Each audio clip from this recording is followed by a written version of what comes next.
नमस्कार मित्रों, आज फिर से मैं हाजिर हूँ आपके सामने एक छोटी सी वीडियो को लेके और बहुत इंपॉर्टेंट है। इस सारी बायोलॉजी की इस समय सीरीज़ चल रही है, वो सारे इंपॉर्टेंट जो पॉइंट जो आपके एग्ज़ाम में बहुत इंपॉर्टेंट है उन सबको मैं बना के इसमें डाल रहा हूँ और आप लगातार इन चीज़ों को नोट डाउन भी करते रहिएगा। बहुत छोटा है और ये सारी चीज़ें आपको मिलेंगी नहीं कहीं, ये बड़ी खोजने से मिल रही हैं।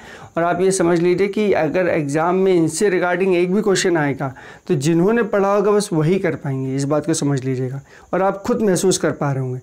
देखिए आज हम लोग करते हैं, क्या आप जानते हैं क्या है, जानने में क्या है। देखिए वर्ष है, एक तरफ वैज्ञानिक है, उनके खोज के नाम है। सबसे पहले 1892 के बारे में बात करें तो इवानोव्स्की के बारे में आपने को पता ही होगा।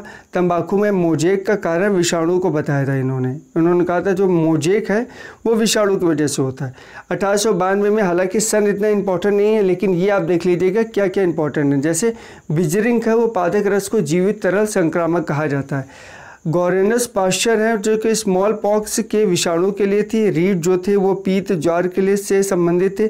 इसके बाद अगर देखेंगे हम लोग पापर देखेंगे तो ये पोलियो वायरस की खोज की थी। ये ध्यान रखिएगा, मोस्ट इंपॉर्टेंट है, कभी आज तक पूछा नहीं गया, लेकिन जिस दिन पूछा जाएगा आधे से ज़्यादा लोग नहीं कर पाएंगे कि पोलियो वायरस की खोज किसने करी थी। पापर ने की थी। ठीक है, पोलियो का जो टीका था वो किसने किया था, साबिन ने किया था। ठीक, बैक्टीरियोफेज वायरस होता है, मैं आपको बताऊँ गंगा नदी में बैक्टीरियोफेज वायरस होता है जो पानी को स्वतः ही क्या करता है, साफ़ करता है। ठीक है, अब आप बहुत ज़्यादा गंदगी डाल दे तो बात अलग है। तो इसकी खोज किसने की थी, टोवार्क और डी हेरेली ने की थी। इन्फ्लुएंजा की जो खोज की थी वो किसने की थी, स्मिथ ने की थी। इसके बाद मिजल्स की जो खोज की थी वो प्लाज ने की थी। ये विषाणु की खोज है। फिर इसके बाद देखेंगे विषाणु को क्रिस्टल के रूप में, मतलब विषाणु को सबसे पहली बार जो क्रिस्टल के रूप में संश्लेषित किया था वो किसने किया था, वो किया था डब्ल्यू स्टैनले ने। ठीक है, और इसके लिए इनको 1946 में नोबेल पुरस्कार भी मिला था। इसके बाद में देखेंगे हम लोग विषाणु में प्रोटीन और न्यूक्लिक अम्ल की जो खोज थी वो किन्होंने करी थी, वो बाइडेन ने की थी। अब जो बाइडेन में समझ लीजिएगा, जो बाइडेन 46 नंबर के प्रेसिडेंट है, कमला हैरिस 49 नंबर की वाइस प्रेसिडेंट है। ये बात ध्यान रखिएगा, हालांकि मैंने करंट अफेयर का यहाँ पे आपको बता दिया।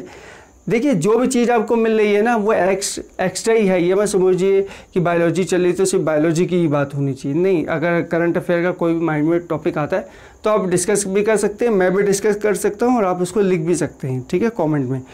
विषाणु का केवल डीएनए एवं आरएनए ही परपोषी कोशिकाओं में प्रवेश करता है। वो कौन है, हर्ष तथा चेन्स है। ठीक है, हर्ष तथा चेन्स है। ठीक है, तो ये दोस्तों बहुत छोटी सी एक वीडियो थी। इसके साथ में जो इसमें जो सन है वो इतने इम्पॉर्टेंट नहीं थे तो इसलिए मैंने आपको बताया नहीं। इन सभी चीज़ों के ऊपर रिवीजन कर लीजिएगा, बहुत छोटा वीडियो है, चलते बैठते आप तैयारी कर सकते हैं। ठीक है, तो ये आज के लिए इतना ही रखते हैं, नेक्स्ट वीडियो में फिर आपसे मुलाकात होगी। Thanks a lot, keep watching, God bless you all.